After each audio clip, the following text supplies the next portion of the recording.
Welcome to NBNR, the authority on unfiltered opinions and authentic player insight for Nebraska athletics. Connect with us on Twitter, Instagram, and at nbnrpodcast.com. We have the saying, no block, no rock. You know, we just really love Utter. He's a junkyard dog. Kenny Bell right up to me. He's like, you know what you just did? You get mad when you going to get in the portal and go to another podcast? You know, usually dumbbells are in pairs. They had 5 dumbbells. Dang on it, Muhammad! GBR. Go big red indeed. No block, no rock. The season 3 premiere. Woo! Ooh. I think when I said premiere, my P were a little popping for emphasis. Yeah. Premiere. Dude, you're the We're- poppin' fucking king. Next Bruh. to the TikTok king. TikTok king. Yeah, which crown takes, you know, the top level there? I think it's got to be TikTok. Oh, King. it's definitely TikTok. How many Yeah. bills are you going to have to pay from all the listeners that have blown their car speakers listening to No Block, No Rock? Listen, you guys call me the TikTok king. When we were doing our freaking video for our season 2 highlights, right? I was trying to make a TikTok of our little behind the scenes. Didn't post. Oh, Didn't no. post. So how good am I really? You fudged it up. It's not even in the drafts, bruh. So I'm going to say I'm kinda pissed that about makes you even like a better TikTok king because you have such high standards Yeah. that you Yeah. trash something that It's true. obviously would have been beautiful. I mean, there's But some you had things. such high standards. There's some things where we get like 2,000 views and he's like, that's not enough. Yeah. I was like, dude, Listen, 2,000 man. views on something? That's pretty good. Listen. When you gain, and look, I'm not bragging, but when you gain You like are. a little bit, when you gain like 100 new followers, and you post a video and you have 6 views after like 6 hours, that's like a view an hour. Bullshit, It's like $1 an hour. dude. I use hashtags galore. I'm just saying, I'm a little salty about that, but Yeah, well, on the topic of season 3, I mean, if you would have told me when I walked down into the basement of Mike's house his dark, dank basement for the first time It ain't even that bad. to come down there and take pictures of you guys. Yeah. And then now we're sitting here, by the way, at Nebraska Brewing Company. We're actually recording in the brewery for some more video work that we're doing for the big announcement for season 3. Yeah. It's hot as hell in here. I'm just gonna flat out we're say looking it. at forklifts and we're looking at fucking A lot of What steel. are these steel things called? These guys behind me are our fermenters. This is where the magic happens right here. But I mean, if you would have told me when I walked down there in Mike's basement that we would be sitting right here in this brewery, I would have called you crazy. And there's some big news coming up for No Block, No Rock. You teasing it? I'm teasing it. Teasing? There's He's some big teasing it. news coming. Kyle is a tease. I am. Hey, just like a high school girl, right? That's right. Hey, listen, there's still some things we got to read first. Yeah, hey, before- we're working on it. You know. But there's some big news coming, and that all is because of you guys. Thank you for listening to some guys that just wanted to drink some beer and talk some Husker football and give you some real shit. Not that bullshit that's on the media. Like, we are giving you the real stuff all the time, real opinions. Unadulterated. Yeah, never adulterated. Yeah. Never will be. No. Never. No. Now, Kyle, But- you mentioned that we are in this hot ass brewery. We're looking at forklifts and fermenters and all that shit. Now, earlier, before I switched to this Pilsner because I'm a little baby, I got a Wick for Brains. Connor Kavalak, our NBC guy over here, we need you to tell the listeners a little bit more about Wick for Brains. So Wick for Brains is probably our number one like seasonal beer. It comes out every fall. It is a pumpkin ale. And a lot of people get freaked out when you say pumpkin ale. Yeah. Scary. Yeah. Spooky. And they think like you're going to be drinking this really thick, Yeah. spicy, or like nutmeg Yeah, beer. basic bitch season. Yeah, basic bitch season. Yeah. Like this is not a pumpkin spice latte. Do not be scared. It is really well balanced. We use real pumpkin. We are not using any extracts or anything like that. We use allspice to get this really nice flavor that's, like I said, really balanced. And it is, like I said, it is probably, in my opinion, our best seasonal beer. Frankly, I understand that pumpkin is like a very seasonal flavor. It always comes out in the fall. Frankly, I wish this beer was out year round. Hey, I say it every time I drink it. I've talked about this beer numerous times on the podcast. I'm a basic bitch. I love drinking that pumpkin shit. So sign me up. You said you use real pumpkin. I think I had a pumpkin seed Did you? Yeah, there's jack-o'-lanterns over there. I was just dropping those in your beer. That was just for you. Hey, pumpkin seed's got protein in it. I'm good. Yeah, you go with that. Kyle, you're half full over there, man. You've been sipping on something. What you got? Yeah. To many people's surprise, I'm drinking the Taco de Beza. I'm like, is he gonna say it? I'm not gonna say it. The dramatic pause for effect. It's good. For those of you who could not see him, he glanced at all of us right before he said it. It's my go-to beer. I have unfortunately not tasted the Wick for Brains yet, but I promise I will be, and I will give all the non-craft beer drinkers, like the people that don't necessarily drink a whole lot of alcohol. I'll give you guys my honest review on it. The real skinny on it. Yeah. Okay. Enough of Nebraska Brewing Company. Come to their tap room.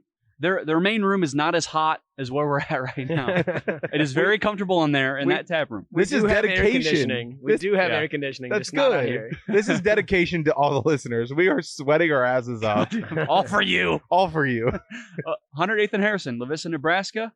That's the 68128 zip code, baby. Damn right. I rip it. Okay, Nebraska football. We are officially 18 days out from kickoff.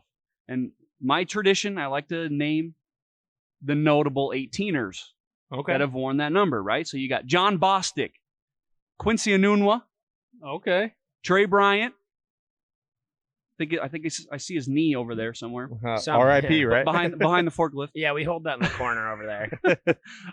Of course, how can we forget Matt Masker? Yep. And another notable quarterback. Who have I left off? Brooke Behringer. May he rest in peace. Of course. So, Northwestern Ireland, supposed to be like 65 degrees. That's just the typical Ireland weather. Oh, that's some good fucking weather, though. That's football weather, baby. Oh, I think hopefully there's some like just drizzle, just that slight drizzle. Just a little mist. Yeah, just a mist. No, I don't. I want perfect weather so Casey Thompson has a good spiral, right? Yeah, listen, according to Frost, he's got a very good grip on the ball. I hope. See, his thumb's good. I love 65 degrees, but I think for a Big Ten game, ideal football weather is 30 degrees and dumping snow. Yeah, that's some Big Ten fucking weather. That's Big Ten football. The Michigan State win a couple years ago. Yeah. Yep. That's football. I was there. I was there as well, and I was freezing 20 below zero. That's the bleachers in Memorial Stadium were fucking frozen. 9-6, baby. Let's go. That is Big Ten football right there. Okay, what you were talking about, you're talking about the grip of the football. Yeah. Let's take it back all the way to last season. Eric was sitting on the podcast. Of course we're talking about Illinois and about the heat. And he's like, there might be some trouble holding on the ball. And I was like, why, Eric? He's like, because of the sweat. That will not be an issue unless Casey's thumb is not working. The perspiration. To be fair, when you watch that Illinois game, what happened in that game? Someone lost the grip of the ball, and the other guy took it the other way for 6. So Eric was fucking right. And who might that guy have been? Don't worry, he's dead. The horse is dead. He's not a horse. He's a wildcat. He's been sitting on that one for so long. He's been waiting for that. No, I haven't, man. I just came up with that shit. It's that Wick for Brains running through me. Okay, so there hasn't been like a terrible amount of news coming out. Fall camp has officially started. They're practicing. You got coaches talking this and that. The most notable thing, I think, in my mind, and you guys can bring up your own, but listening to Bill Bush talk about special teams. Oh yeah. I'm not. I see that Kool-Aid over there. I'm not drinking it, but I will say, it is refreshing to have a guy go up to a podium and talk about special teams, and not just talk about it, but like show some like gumption, passion, right?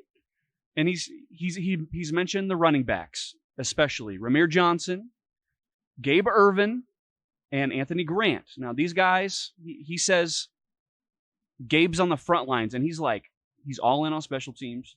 The coaches are all in on special teams. You got Chinander, like, okay, what can I do to help? Help me, help you, right? So what listening to a guy talk about special teams compared to the last few years, when there's been nobody there to talk about special teams, it's refreshing. And gives me hope. Gives me a little bit of hope. Yeah, and like 2 things that I took away from listening to Bill was, number 1, he talks about every coach except for like 2 is involved in the special teams. Yeah. So that means that you can like assign each coach to little bits and pieces of every special teams. And that way, look, this coach is guaranteed to be able to take care of these 4 guys. Yeah, right? so if they fuck up, that coach needs to fix something about those guys. Exactly. Right. And number 2, he made a comment and was like, I really like running backs and wide receivers at like the returner spot because they're used to holding on to the ball. Now, let's take it back a little. Music to my ears. Let's take it back a little bit. And I don't know why I've never thought of this in the past, but Cam Taylor-Britt against Illinois, and then a couple games after that, and then a couple games after that. You're not going to mention what happened. He is given a chance, right? And there's muffed punts, there's safeties, there's all sorts of crazy shit going on. And why do you think that is? Because the guy doesn't touch the ball every day. He's not. No. He's not a wide receiver. He's not a running back. He's not somebody that is designed to hold on to the ball and run. He's designed to be out there on the defense hawking balls. So it's just like, I don't know why I've never thought about that in the past. Is like, duh, you want somebody over there that is used to running with the football. And not just that. So after that Illinois incident, that's what we're calling it, the incident. Trademark. For a few games after, they kept running CTB out there on special teams to return punts. And as a fan watching, even myself, I go, that guy doesn't want to return that punt. Like, he's letting it bounce. Or he'll catch it and doesn't want to return it. Like, there's that apprehension. There's that hesitancy to, oh, God, I don't want to fuck this up. So hopefully having a running back there who's going to have a little bit more of a instinct, if you will, to, okay, this is a good return. I see a space there. I got a blocker making a lane. Maybe I have a chance to return this. Mike, you have your hand raised. Go. Okay, you guys are talking about running backs and returning kicks. The guys that I want to touch the football are wide receivers, guys that are used to catching the ball in the air. Right. You have Trey Palmer, who has experience returning punts and kicks, and I would much rather have him back there than any of these running backs. I understand you're hearing all these running back names, and I like that. I like that. If you're going to hear starters on special teams, I'm all about it. Yeah. Okay. But if you can hear a name like Trey Palmer, who has experience doing it at the SEC level, that's what I want to hear. I don't give a shit if it's a running back. I don't give a shit if it's a tight end. Like, no, it needs to be a wide receiver with flat speed who knows how to catch the ball and go. So to Kyle's point, talking about, and don't get me wrong, CTB did have great field awareness. Hell of an athlete. No one is out here denigrating this guy. He is great. No. But I think, again, like field awareness from CTB spot to a running back or a receiver or anything like that is wildly different. And so to your point, where it's a guy who's going to be more comfortable and really looking for these real opportunities, that is going to create a much larger difference than a lot of people realize. And like when you said it the first time, seconds ago, it kind of blew my brain into a million pieces. I had not thought about that before now. And so, yeah, moving to these offensive-minded guys is going to be huge. But you guys forget, though. I mean, like, Cam Taylor-Britt, he was a quarterback coming out of high school. I mean, he was an offensive guy. 5 years ago. But not when he was in college. He was used to having the ball in his hands. And Scott Frost referred to him as a playmaker. Like, the guy, get your best players on the field, and I'm all for that. He did his fair share. To that point, though, has Scott Frost really identified playmakers effectively over the last 4 to 5 years? Oh, shit. I don't know. Has he really done that? Don't say you don't know. Yeah. Just look at the record. I think that's like a pretty easy thing to say. Like, I don't know about that. I honestly, and this might be a hot take, he might not be, the best playmaker that Nebraska has had in the Scott Frost era is Maurice Washington. I'm just throwing that out there. I don't disagree with you. And Scott fought for him. Scott fought for him. He did. But like that was the guy that you knew if he touched the ball, something could happen. And I just haven't seen anybody since then that when they touch the ball, you know that it could be a house call. I mean, Wandale. I could say Wandale. Okay, I don't- Rondale. I might agree Nebraska- with Kyle there too. I would put them on the same level. No. I would put them on the same level. Nebraska Wandale and Kentucky Wandale are way different. Yeah, because of the we position. we didn't utilize them properly. But that's what I'm saying. Like when he played at Nebraska, every time he touched the ball, which he touched a lot because he played fucking running back. Yeah. They try to put the ball in his Yeah. hands. And he's not a probably too running much. back. Yeah. Like every time he touched the ball, I wasn't like, oh, this could go the distance. He got caught from behind numerous times too. Yeah, I remember he's watching not a lot running of. back. Yeah. Mike, I will say I am a little It's a little curious that Bill Bush did not mention Trey Palmer at all by name, because when he came here, I can just speak for myself. One of the highlights that I saw in particular was Trey housing a punt return, and it's like, but it's got me thinking, why hasn't he been mentioned? I think Why is it the running backs that are just being mentioned and not Trey Palmer? don't want to have Northwestern known too much. Is this right? more smoke and mirrors? Yeah, Is this probably. more smoke and mirrors? Well, and you got to remember too, when the season starts, guess who gets to talk to the media? OC, DC, HC. That's it. Yeah. No Bill Bush. You won't hear from Bill Bush again. It's true. So this is it. This is the only time you're going to hear from Bill Bush. The only time you're going to hear from Mickey Joseph. All these assistants are not going to be talking. So you're going to get Chins, you're going to get Whipple, and you're going to get Frost. That's it. So yeah, the assistants, according to Bill, are kicking ass. Yeah. That was a word for word quote from Bill Bush. Kicking ass. Good. And yeah, there's a part of me that is like, I've heard that before. Of course, you're gonna say that. But Yeah, listen, hold on. Have Of Of course. yeah, have you? That's a ever- drop. Have you ever heard a team come to the mic and been like, "Yeah, we look like shit"? But listen, I want to counter that though. Like, there's a reason why I said that I'm encouraged by Bill Bush's engaging presence, because I feel like if a coach he sees his guys out there, right, day after day. I think it was like practice 8. If you see 8 practices and your guys are not performing, I think that would show. I think there's only so much like positivity that you can show. Yeah, you can't hide After- it forever. Yeah, so it's like when his presence at the mic, it's like, you know what? Maybe he sees these guys performing well, and even Scott Frost, he asked some players, "What's the hardest part of practice?" Special teams. Maybe that's made up. I don't know, but if it's true, if special teams is in fact the hardest part of practice, let's go. Yeah. I'm ready. I'm ready. Not to guzzle Kool-Aid. I'm a You're taste. sipping. I'm gonna take a taster. Are you putting your Sipping. you're Yeah. tapping your tongue in there, right? Yeah. I'm lapping my tongue. Now, another quote, or not necessarily a quote, but a thing that Scott Frost has said is he has clarified that this is Whip's show. Now, at Big Ten Media Days, the hoopla was Scott Frost is like fighting this thing, right? No, I'm still involved. And then he kind of changes his tune a little bit and says, this is Whip's show, in fact.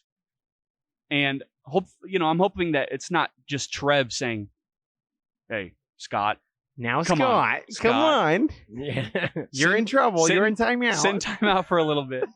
So he's clarified, hey, this is Whip's show. And there is really no doubt that Scott is taking a step back. Whereas at Big Ten Media Days, the notion was, no, he's fighting the noise, man. He's rebelling against it a little bit, but changes his tune.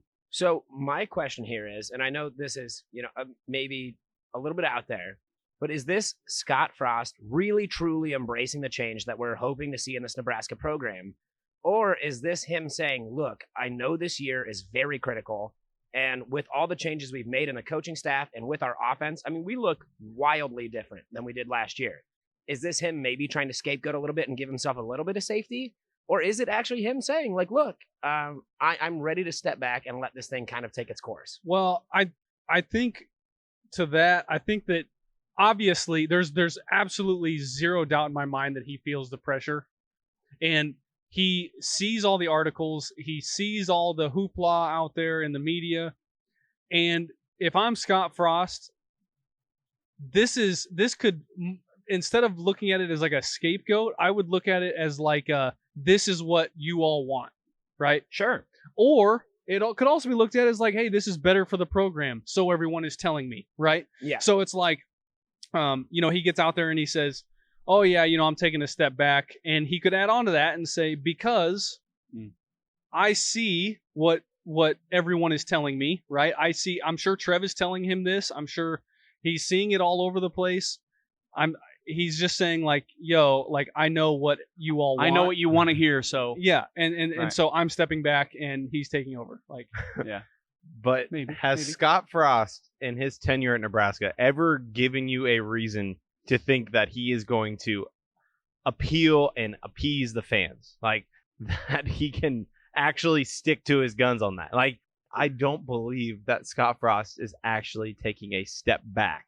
No, I think what he said at Big Ten Media Days was raw, and I think what he said this past week was prepared and prepped. Yeah, you say like, is Scott Frost? I guess, and I'm maybe distilling this in the wrong way. But like, would Scott Frost be willing to, sort of deceive fans and say, this is what's happening when, yes, in fact, that's not happening? Yes, I firmly believe he would. Yes. Again, all of us around these tables right now are rooting for Scott Frost's success. Yes. We are. Because ultimately it means Nebraska's success. And that's really all we want. Right. But yes, Scott Frost is out there. He is coaching for his job. Mm-hmm. He's going to say what he needs to say. I really want it to be Whipple's show because I think all of us around here can say that Scott Frost has been an ineffective play caller for several years. I do want it to be Whipple's show, but I don't know that I totally believe it.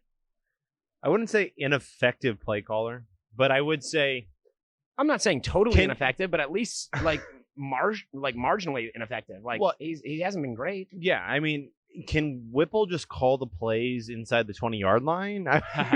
Well, yeah, because again, we keep saying this a lot. Their offense, when you look at the statistics, they're like top 20 and shit. Like consistent. They're putting up yards. They put up yards. They put up points. Listen, and see, but they don't put up points. That's the thing. But did you hear that they outscored their opponents last year? God damn it. That 56-7, people leave that out. Okay, all the time. But when it comes to like big play moments, big plays, Nebraska was like top. I don't know the exact figure, but they were like top 20.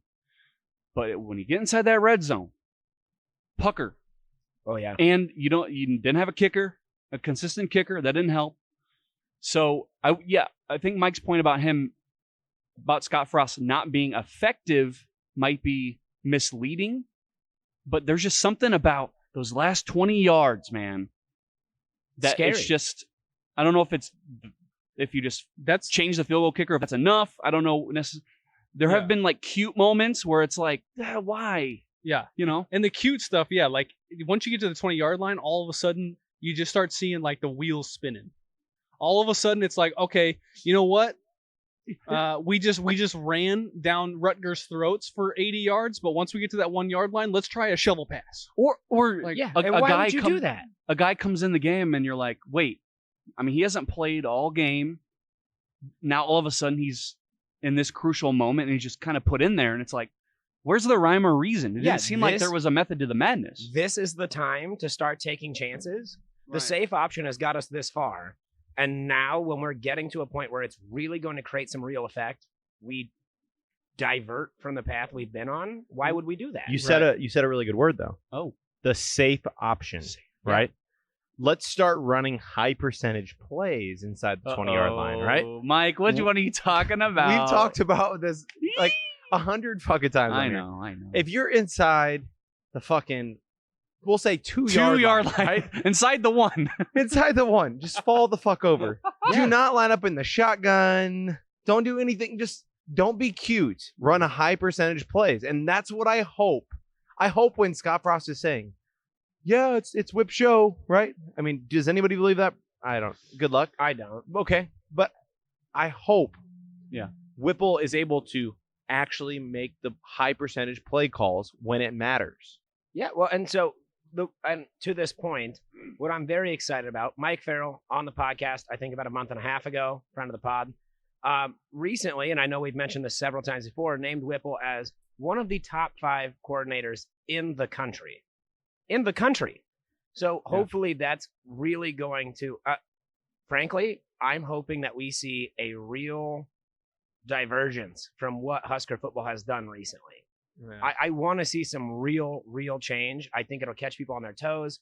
So the Big Ten's been really set in their ways for a long time. And I think bringing Whipple in, who runs a very different style of offense from what a lot of these teams have seen or are at least used to, can create results. But again, as we've talked about, I don't know how many times now, Right. we really have to trust that Whipple is actually going to be the guy in charge. And this isn't kind of some sort of, smoke and mirrors, some, divert or distraction. It's probably a little column A, a little column B. I think Scott Frost hopefully is taking a little bit of a step back and letting Whipple run the show. But we all know Scott Frost, offensive guru, according to Jared. Wonderkind. Yeah. It's not going to take all of his. It's his baby. Yeah. All of You're the not away. you're not gonna step in that hospital room and see that baby lying there and snatch that. Scott's gonna stiff arm your ass, bruh. But this is Mark. This Get is the fuck out. Yeah, this is my last point on the subject is when we were talking about who should replace Matt Lubick, we were saying like we need somebody that's got a hell of an experience as an offensive coordinator and as a coach. Check. We need somebody that seems a little bit hard-headed. Check. And that's what we got. Check. and so I mean that's like all you can hope for, right? This is what we asked for. So it's like hopefully him coming in on the sidelines, he's gonna be like, "Yo, we're inside the 20 here. Like I know what I'm doing. Just let me do it." Yeah, that's what we hope for. Yeah, but you got to remember the key word, and Scott has used it on his last 2 offensive coordinators. Trust. Because he trusted Lubick. Yeah, he trusted Lubick right? to shut the fuck up and just do what I want. Yeah. that's what he meant. That's translation. But that's where the hard-headedness comes in. That's where Whipple's the arrogance is, right. Yes. The hard-headedness of Mark Whipple hopefully trumps the trust. The trust. So my question is, not as commentators, Husker fans, right. If we get to that point and we do not see success, what's your reaction? Fire Mark Whipple. Do you... Because send him to the retirement home in Arizona now. As I believe all of us have said at this point, this is what we asked for. Yeah. If we don't see success with these changes, what's your reaction? What do you think it is? What do you think, bruh? And it's not a secret. At least I can only speak for myself. Hey, clean shop, Mickey Joseph. That's it. You gotta. Well, I didn't say Mickey Joseph. Hey, that's all you keep trying until you find the damn right guy. Grind it till you find it. Grind it. Oh, I haven't heard that. Yeah, but grind it till you find it. You're asking what fans' reaction is going to be if they don't find success, and that's going to be a different. That's going to be a definition that's different to everybody because a 6-6 season is different from one person to the next. My question is not to the Husker fan base as a whole. My question is to you 3. Okay. Well, what is your reaction? If it doesn't work, throw it in the trash and move on. Like, I understand that Scott is the golden boy, the local. He is the perfect head coach for Nebraska if he's winning games. Sure. Right? Big if. And yeah, right? A big if is like almost an understatement. But if it doesn't work, quit trying to shove a fucking square peg in a round hole. Yeah, Kyle, it's over to you. I mean, look. Like Connor mentioned earlier, I can't say there's nobody else in the state that wants to work out more than us. But what I'm saying is we want it to be Scott Frost. We want Scott Frost to be the winning head coach that we thought he was going to be 5 years ago. For the next 30 years, we want that. Right. Yes. I would love a 30-year coach. We want Scott Frost to be Pat Fitzgerald at Northwestern. Yeah. We want Scott Frost to be Kirk Ferentz at Iowa. We want the longevity. We want the winning, right? Yeah. But if it does not work... He heard winning in Pat Northwestern. Yeah. Well, I would too. I mean, listen, they do win, but I'm just saying the longevity. Like we want Scott Frost to be that person. I want like a 5-year span where I don't have to worry about having a new head coach. Like 5 years. Well, is listen, plenty for me. When you see Pat Fitzgerald at Big Ten Media Days, you see Kirk Ferentz. There is security there. There is confidence. There is comfort. Thank you. There's comfort. That's Yeah. nice. Because, listen, I am Iowa. I am Northwestern. Right. You can't fire my ass. Is I- Scott it's is literally- Scott Frost Nebraska though? I hope not. Not at the moment. If you Not at asked the me, moment. you asked me in 2017, I would have Yes. said, hell yeah, you kidding me? You asked me in 2018, I'd still say the same thing. During Yeah. that. During Yeah, because the end of that season, yeah. they started off pretty strong. Yes. And people picked them to win the West. And Adrian's a Heisman finalist, dark Yeah. horse guy, whatever the fuck.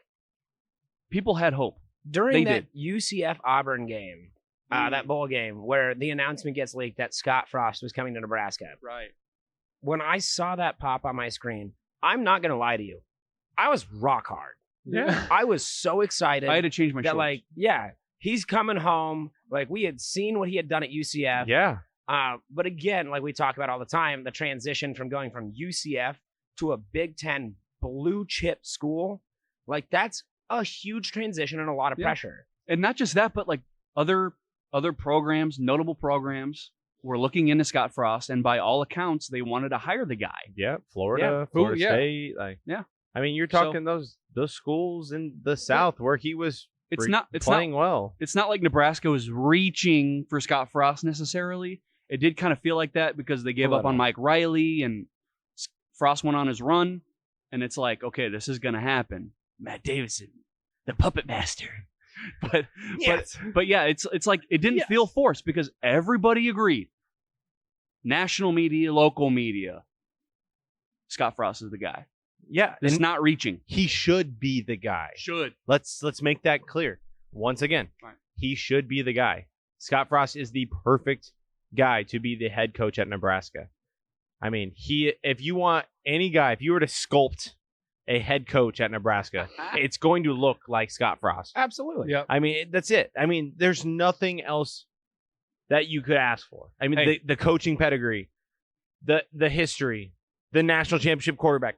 He's from Wood River, Nebraska. River. Does that not get you hard? I tell you what. If you're a Husker fan and you weren't rock hard during that statement, I don't care if you're a man or a woman. If you weren't rock hard when it got announced that Scott Frost was going to be our next head coach, you're not a real fan. Exactly. I guess your nips could be. All right.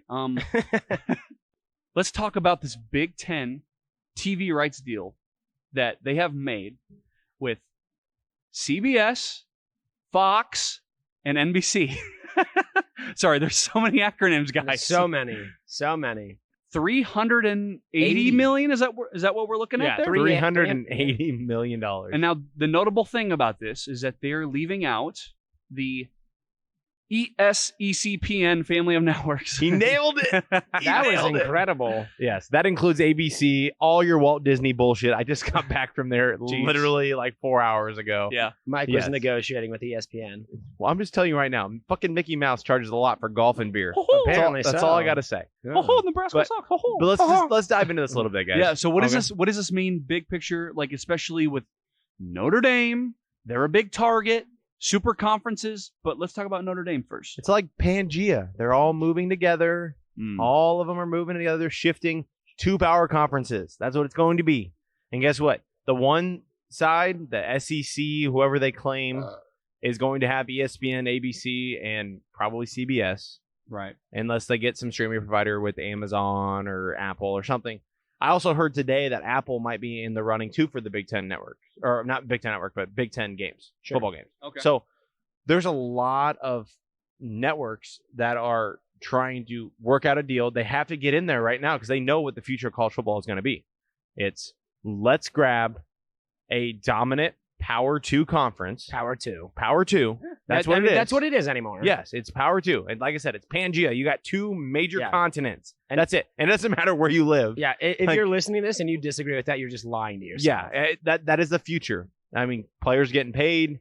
Apparently now they can transfer whenever the fuck they want. They're working on that. I know it Which got is terrible. backed out or whatever, but now they Yeah. can transfer whenever they want. Oh, It the is vote's the- been suspended. It's not backed out. Yeah, been it's suspended. suspended. But Yeah. it's the wild, wild west right now. But unlike the NFL, for the people who are listening that are like anti-NFL, right? The NFL has caps, right? This is literally the wild, wild west. There's no caps. There's no rules. There's no rules. You can What get are anybody. rules? What are the And what? now Who cares? these TV deals are going to play a huge factor. They are giving universities more and more money, which means more and more power. And so I think this is the first time for years I was of the mind that Notre Dame never really had a reason to join a conference. No? They're Notre Dame. They can do whatever they want. They've been negotiating independent contracts for I don't know how long. NBC exclusive contracts. Yeah.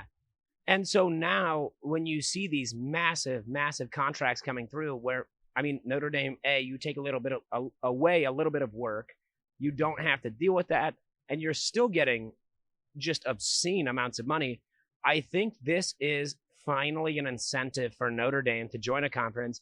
And I think it only makes sense that Notre Dame, if they do, would join the Big Ten. Do you think they'll keep the name Big Ten?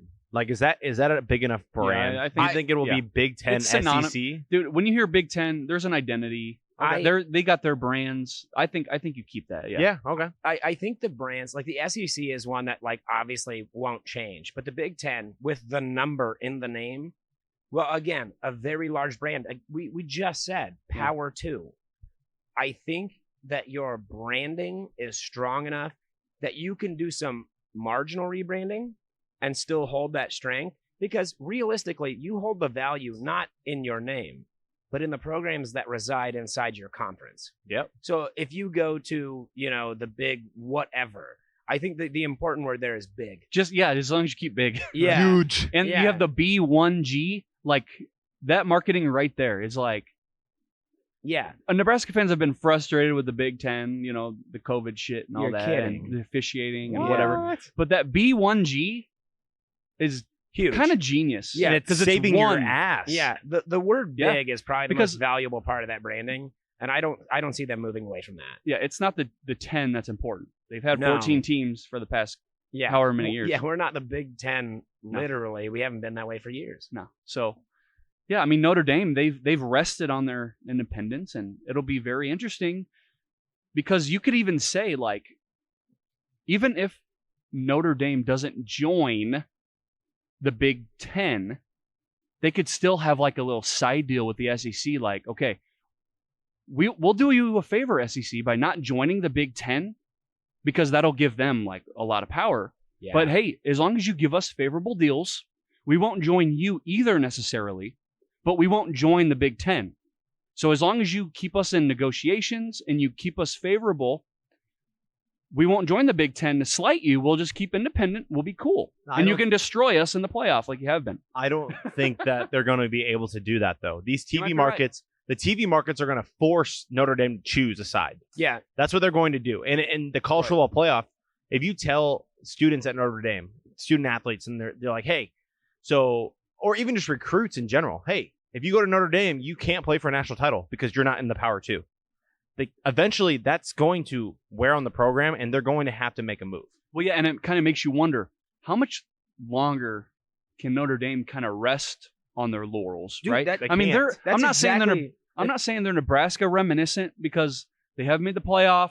Brian Kelly won a lot of games. Yeah, But they're- he's gone. They But are he's modern gone. day relevant. But he's gone.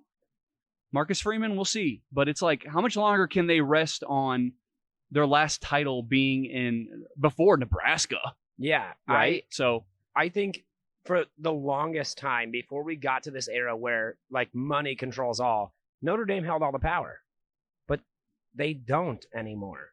No. Money has finally overtaken that, and I think it's not going to happen immediately.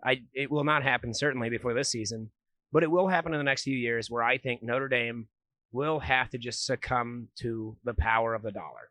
yeah, I think you're right. I don't think that's a hot take at all. People still kind of, oh, what about the Big 12? They're going to be getting these, they might, Is the Big 12 still relevant? I mean, if you ask them, yeah. once Texas moves to the Yeah. SEC and Oklahoma moves to the SEC, who's running that conference? K-State?